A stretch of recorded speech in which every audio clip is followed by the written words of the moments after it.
Hello বন্ধুরা, নমস্কার, আদাব, আসসালামু আলাইকুম।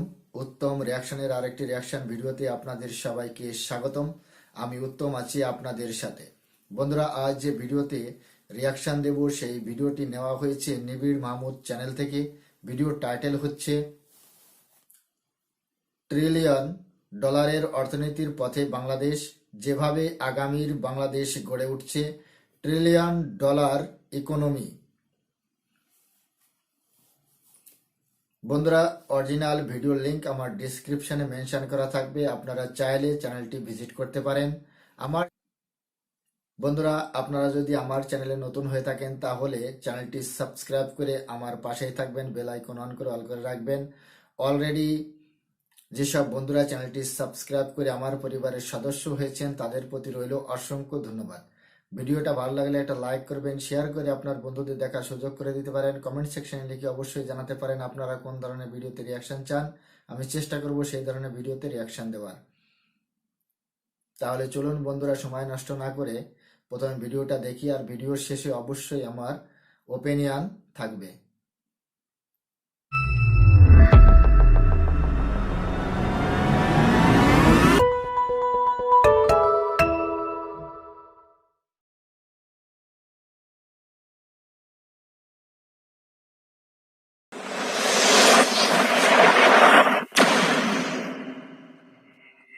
যখন দিয়েছি, রক্ত আরো দেব, এদেশের মানুষকে মুক্ত করে ছাড়বো ইনশাল্লাহ।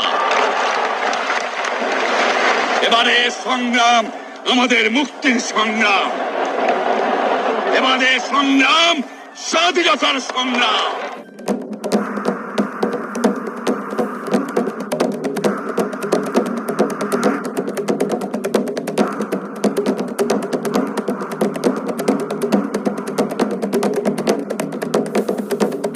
পরাধীনতা শৃঙ্খল ভেঙে মুক্ত আকাশে উড়ে বেড়ানোর গল্পটা শুরু হয়েছিল দীর্ঘদিন আগেই। অবশেষে 1971 সালে বাংলার দামাল সন্তানেরা বুকের তাজা রক্ত ঢেলে সবুজ জমিন রাঙিয়েছিল, আর মা বোনের সম্ভ্রম হারানোর মধ্য দিয়ে হায়নার কবল থেকে দেশমাতৃকাকে ছিনিয়ে এনেছিল বীর বাঙালি। বিশ্বের বুকে একখণ্ড লাল সবুজ পতাকা সগৌরবে মাথা তুলে দাঁড়িয়ে আছে সেই থেকে।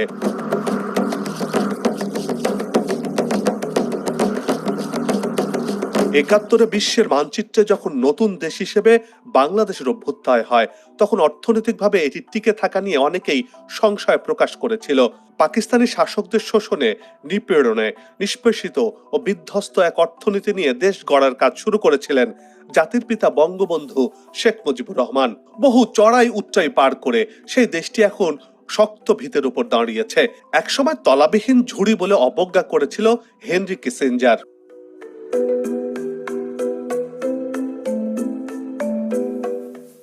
অথচ সেই দেশটি সামাজিক নিরাপত্তা, অর্থনৈতিক অবকাঠামোগত উন্নয়ন, দারিদ্র হ্রাস, মাথাপিছু আয় বৃদ্ধি সহ সব ক্ষেত্রে বিশ্বে এক বিস্ময়ের নাম হয়েছে। এমন কোনো সূচক নেই যে এই দেশটি অগ্রগতি লাভ করেনি। আর সবচেয়ে বড় নিন্দকেরাও এখন বাংলাদেশের ভূয়সী প্রশংসা করছেন। অর্থনীতিবিদরা বলছেন বাংলাদেশের অর্জন অবিশ্বাস্য রকমের। বিশ্ববাসী যা ভাবতেও পারেনি তাই করে দেখিয়েছে বাংলাদেশ। হাঁটি হাঁটি পা পা করে এই দেশটি এখন বিশ্বের কাছে উন্নয়নের রোল মডেল হয়েছে।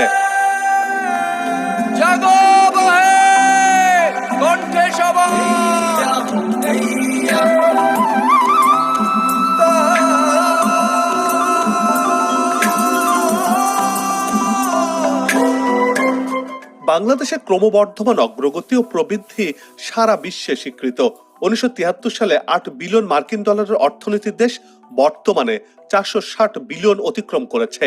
এ দেশ একসময় ছিল বন্যা, ঘূর্ণিঝড়, অতি দারিদ্র ও নানা সমস্যায় জর্জরিত। কিন্তু গত শতাব্দীর শেষ দশক থেকে বর্তমান শতাব্দীর প্রথম দশক পর্যন্ত ক্রমাগত গড়ে 4.5% হারে জিডিপি বেড়েছে।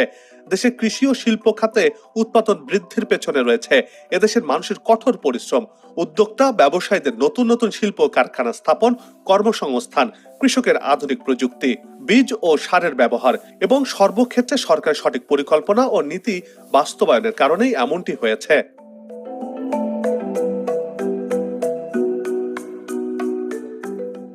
2009-10 থেকে 2018 বছর পর্যন্ত গড় জিডিপি প্রবৃদ্ধি হয় 6% ওপরে। 2018-19 অর্থ বছরের সর্বোচ্চ 8.15% উন্নতি হয়েছে এই জিডিপি। 2017 সালে বাংলাদেশ স্বল্পোন্নত দেশ থেকে উন্নয়নশীল মধ্যম আয়ের দেশে নাম লিখিয়েছে এই বাংলাদেশ। বিশ্বের উন্নত দেশগুলোর পত্রপত্রিকা, অর্থনীতিবিদ এবং থিঙ্ক ট্যাঙ্ক বাংলাদেশের এই অগ্রগতিকে ডেভেলপমেন্ট মিরাকল হিসেবে অভিহিত করেছে। দেশের রপ্তানি আয় 1980-81 অর্থ বছরে $750 মিলিয়ন থেকে বেড়ে 2022-23 অর্থ বছরে $55.56 বিলিয়ন পৌঁছেছে। 2023 সালের এক হিসাব মতে বাংলাদেশের 1,49,00,000 অভিবাসী বিশ্বের বিভিন্ন দেশে বসবাসরত এবং কর্মরত রয়েছেন। 2022-23 অর্থ বছরে প্রেরিত রেমিটেন্সের পরিমাণ ছিল $21.61 বিলিয়ন।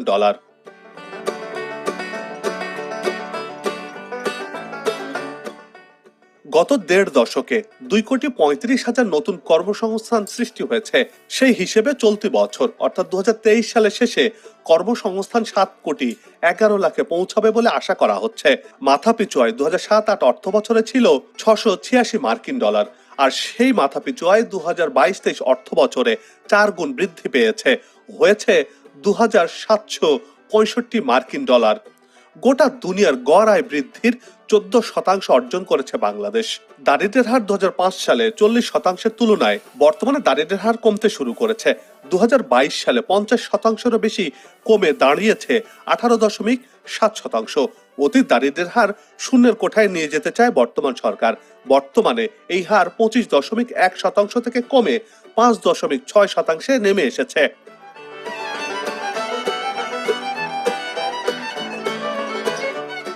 ডিজিটাল বাংলাদেশ প্রতিষ্ঠান মধ্য দিয়ে ভিশন 21 বাস্তবায়ন হয়েছে। এবার লক্ষ্য 2041 সালের মধ্যে উন্নত সমৃদ্ধশালী স্মার্ট দেশ গড়ার।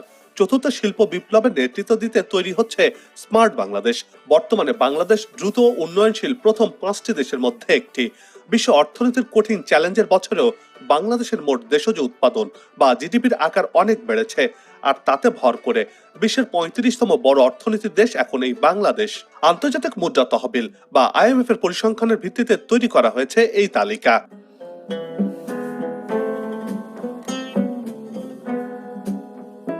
বিশ্বের 50টি বৃহত্তম অর্থনীতির দেশের তালিকায় দক্ষিণ এশিয়ার দেশগুলোর মধ্যে শুধু ভারত ও বাংলাদেশ রয়েছে। $465 জিডিপি নিয়ে 2022 সালে বিশ্বের সবচেয়ে বড় অর্থনীতির দেশগুলোর মধ্যে বাংলাদেশের অবস্থান 35তম। এর আগের বছরে এই অবস্থান ছিল 41-এ। সে সময় বাংলাদেশের জিডিপির আকার ছিল $397 বিলিয়ন। এক গবেষণায় দেখা গেছে 2030 সালের মধ্যে বাংলাদেশের অর্থনীতি হবে 28তম বৃহত্তম অর্থনীতির দেশ এবং 2025 সালের মধ্যে এর অর্থনৈতিক পরিমাণ হবে $1 ট্রিলিয়ন। বিশেষজ্ঞরা বলছেন বড় ধরনের কোনো দৈব দুর্বিপাক দেখা না দিলে কয়েক বছরের মধ্যে প্রবৃদ্ধি 2 অঙ্কের ঘর বা ডাবল ডিজিট ছাড়াবে। 2031 সালের মধ্যে উচ্চ মধ্যম আয়ের দেশে পরিণত হবে এই বাংলাদেশ।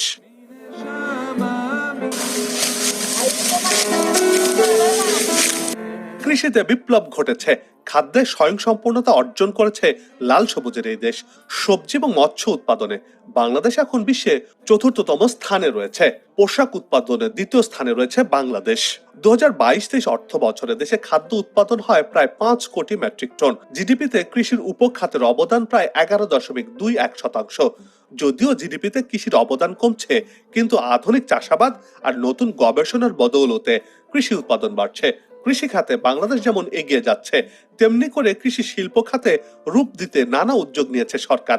বলা চলে কৃষি, সেবা ও শিল্প খাতের বৈপ্লবিক পরিবর্তনের পেছনে রয়েছে দেশের অর্থনৈতিক অবকাঠামো, বিশেষ করে রাস্তাঘাট, ব্রিজ, কালভার্ট, রেল সহ বিদ্যুৎ খাতের সম্প্রসারণ।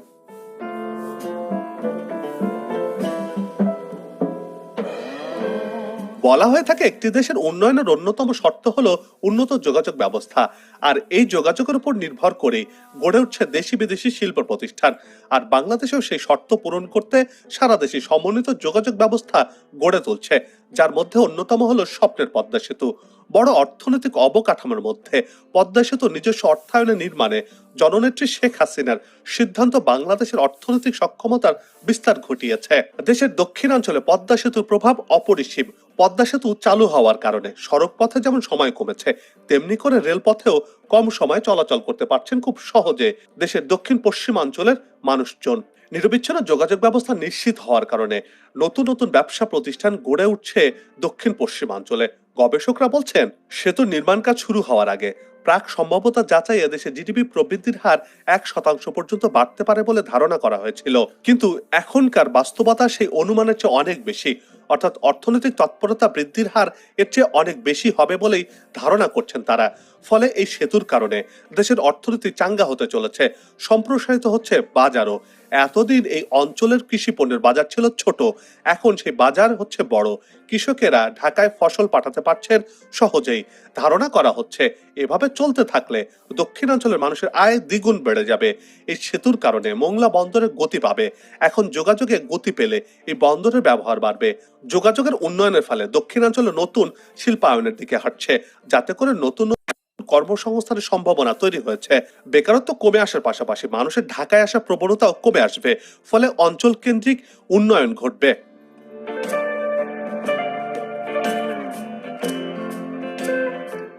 রাজধানী ঢাকার যানজট নিরসনে মেট্রো রেল, এলিভেটেড এক্সপ্রেসওয়ে সহ বিআরটির মতো প্রকল্পগুলো হাতে নেওয়া হয়েছে। এরই মধ্যে মেট্রো রেল 6 করে যাত্রীরা সহজে যাতায়াত করতে পারছেন।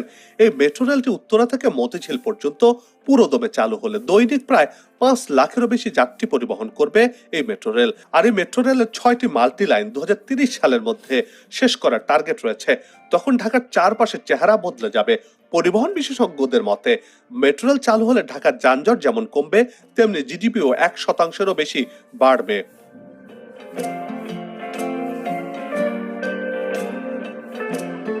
অন্যদিকে এলিভেটেড এক্সপ্রেসওয়ের মতো প্রকল্প চালু হওয়ায় যানজট এড়িয়ে বিমানবন্দর থেকে ফার্মগেট পর্যন্ত 12 মিনিটেই চলাচল করা যাচ্ছে।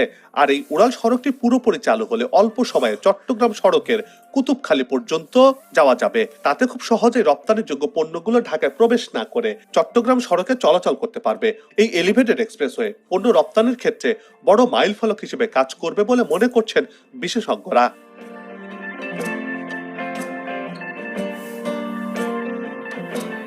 অন্যদিকে ঢাকা থেকে সরাসরি কক্সবাজারে রেল যোগাযোগ নতুন দিগন্ত উন্মোচিত হয়েছে।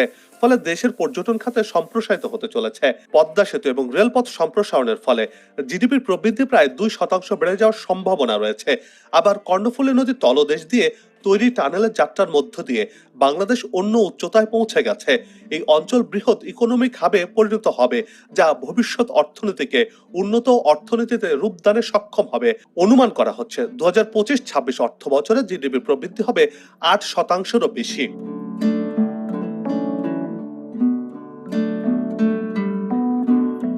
2008 সালে বিএনপি জামাত জোট সরকার রেখে যাওয়ার মাত্র $1 বিলিয়ন রিজার্ভ দিয়ে বর্তমান সরকারের যাত্রা শুরু হয়। সেই সরকার টানা ক্ষমতায় থেকে সর্বোচ্চ রিজার্ভ $48 বিলিয়ন উন্নতি করেছিল। বর্তমানে বৈশ্বিক পরিস্থিতি মোকাবেলা করেও রিজার্ভের পরিমাণ প্রায় $30 বিলিয়ন ওঠানামা করছে। অন্যদিকে বিদেশিদের বিনিয়োগের জন্য সারা দেশে 100টি বিশেষ অর্থনৈতিক অঞ্চল গড়ে দিচ্ছে সরকার। এতে করে এসব অঞ্চলে বিদেশিরা বিনিয়োগ করতে আগ্রহী হয়েছেন। স্যামসাং, শাওমির মতো কোম্পানিগুলো তো এদেশে পণ্য উৎপাদন শুরু করেছে। এছাড়া দেশের কোম্পানিগুলো তো দিনকে দিন প্রসার ঘটিয়েই চলেছে। সারা দেশে নিরবিচ্ছিন্ন সমন্বিত যোগাযোগ ব্যবস্থা গড়ে ওঠায় বিদেশি বিনিয়োগকারীরা তো বিনিয়োগে আকৃষ্ট হচ্ছেন।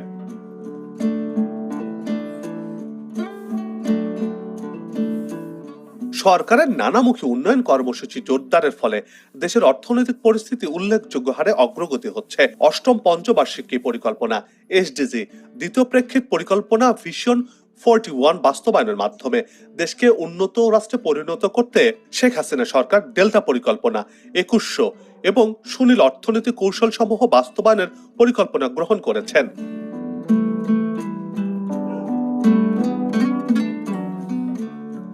2041 সালের মধ্যে বাংলাদেশের প্রধান শহরগুলোর উন্নয়নের সঙ্গে তাল মিলিয়ে যোগাযোগ ব্যবস্থায় অবকাঠামোগত উন্নয়ন করা খুবই জরুরি।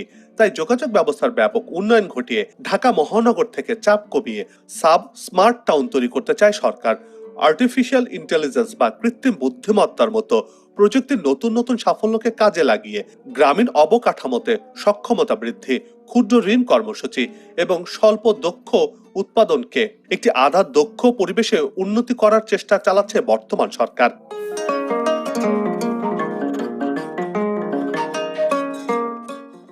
2041 2041 সালের মধ্যে স্মার্ট বাংলাদেশ গড়ে তোলার লক্ষ্য বাস্তবায়নের দিকে এগিয়ে যাচ্ছে বাংলাদেশ। স্মার্ট নাগরিক, স্মার্ট সরকার, স্মার্ট সোসাইটি এবং স্মার্ট অর্থনীতি, এই 4টি প্রধান স্তরের উপর ভিত্তি করে আগামীতে স্মার্ট বাংলাদেশ গড়তে চায় সরকার। স্মার্ট বাংলাদেশের মাথাপিছু আয় হবে কমপক্ষে 12,500 মার্কিন ডলার, যেখানে 3%-এরও কম মানুষ থাকবে দারিদ্র্য সীমার নিচে এবং চরম দারিদ্র্যে কেউ থাকবে না। মূল্যস্ফীতি সীমাবদ্ধ থাকবে 4 থেকে 5% মধ্যে। বাজেট ঘাটতি জিডিপির 5%-এর নিচে থাকবে। রাজস্ব জিডিপি অনুপাত 20%-এর উপরে হবে। বিনিয়োগ হবে জিডিপির 40%। 2041 সালের মধ্যে $1 ট্রিলিয়ন অর্থনীতি এবং একটি সম্পূর্ণ উন্নত স্মার্ট দেশ গড়ার লক্ষ্য বাস্তবায়ন করতে চায় বর্তমান সরকার। আর সেভাবেই বর্তমানে সবগুলো প্রকল্প গ্রহণ করা হয়েছে বলে জানিয়েছেন প্রধানমন্ত্রী শেখ হাসিনা।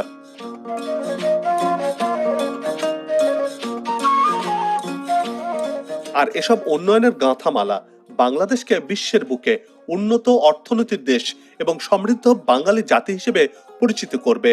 সেই সাথে এক সাগর রক্তের বিনিময়ে অর্জিত স্বাধীনতার মূল উদ্দেশ্য এবং বঙ্গবন্ধুর স্বপ্ন ক্ষুধা, দারিদ্র্য, বৈষম্যহীন সোনার বাংলা বাস্তবায়ন হবে। আর সেটাই হবে অকুতোভয় বীর বাঙালির প্রকৃত বিজয় বাংলা। বিজয় স্লোগানে মুখরিত হয়ে উঠবে গোটা বিশ্ব, সমস্যারে বলে উঠবে জয় বাংলা। বন্ধুরা, দেখতে পেলাম ভিডিওটি এখানেই শেষ হয়েছে। আমরা সবাই জানি হাতির 2 ধরনের দাঁত থাকে, মানুষকে দেখানোর জন্য একরকম আর খাওয়ার জন্য আর এক রকম। বাংলাদেশের অর্থনৈতিক অবস্থাও ঠিক তেমনই। আপনারা হয়তো ভাবছেন যে বাংলাদেশকে ছোট করে দেখানোর জন্যই আমি এই কথাগুলো বলছি। অনেক বাংলাদেশের বন্ধুরা, অনেক বাংলাদেশের ভাই বোনরা হয়তো আমার উপর ক্ষিপ্তও হতে পারেন। সত্যি বলতে কি, বাংলাদেশকে ছোট করে দেখানোর জন্য আমি এই কথাগুলো একদমই বলছি না। তার কারণ বাংলাদেশের অনেক অর্থনৈতিকবিদ তারা বিশ্লেষণ করেছেন অর্থনৈতিক সম্পর্কে, বাংলাদেশের অর্থনীতি নিয়ে। আমি তাদের উপর বেসিস করে এই কথাগুলো বলছি। এটা আমার বানাওয়াট কোনো গল্প নয়, আমার মন গড়ন কোনো গল্প নয়। বাংলাদেশের বিভিন্ন পত্রপত্রিকায় বিভিন্ন ধরনের লেখালেখি হয়েছে বাংলাদেশের অর্থনীতি সম্পর্কে। বাংলাদেশের যে পত্রিকা প্রথম আলো কি লিখেছে, বাংলাদেশের প্রথম আলো বলছে $460 বিলিয়ন বা 46,000 কোটি ডলার। বিভিন্ন প্রান্তিক সমস্যার জন্য অনেক দেশের সমস্যা হতেই পারে। Corona, Russia Ukraine war, Israel Hamas war, এখন আবার নতুন সমস্যার সম্মুখীন হতে হচ্ছে বিভিন্ন দেশকে। সমুদ্রে হুতি বিদ্রোহীদের সম্মুখীন হতে হচ্ছে বিভিন্ন দেশকে। কিছুদিন আগে বাংলাদেশের একটি পণ্যবাহী জাহাজকে কিডন্যাপ করেছিল এই হুতি সংগঠন। তার জন্য যে লাল সাগর হয়ে কোনো জাহাজ বর্তমান সময় ইন্দো প্যাসিফিকে আসতেই পারছে না, তার জন্য অনেকটা ঘুরে আসতে হচ্ছে। এই একটা সমস্যার ফেস করতে হচ্ছে বর্তমান সময়। বিবিসি লিখছে, বিবিসি বাংলা, 14 বছরে বাংলাদেশের বৈদেশিক ঋণ 322% বেড়েছে। 2023 সালের জুনের শেষ $99 বিলিয়ন পৌঁছেছে, যা বিএনপি সরকারের সময় 2009 সালের জুন মাসে ছিল $23.5 বিলিয়ন।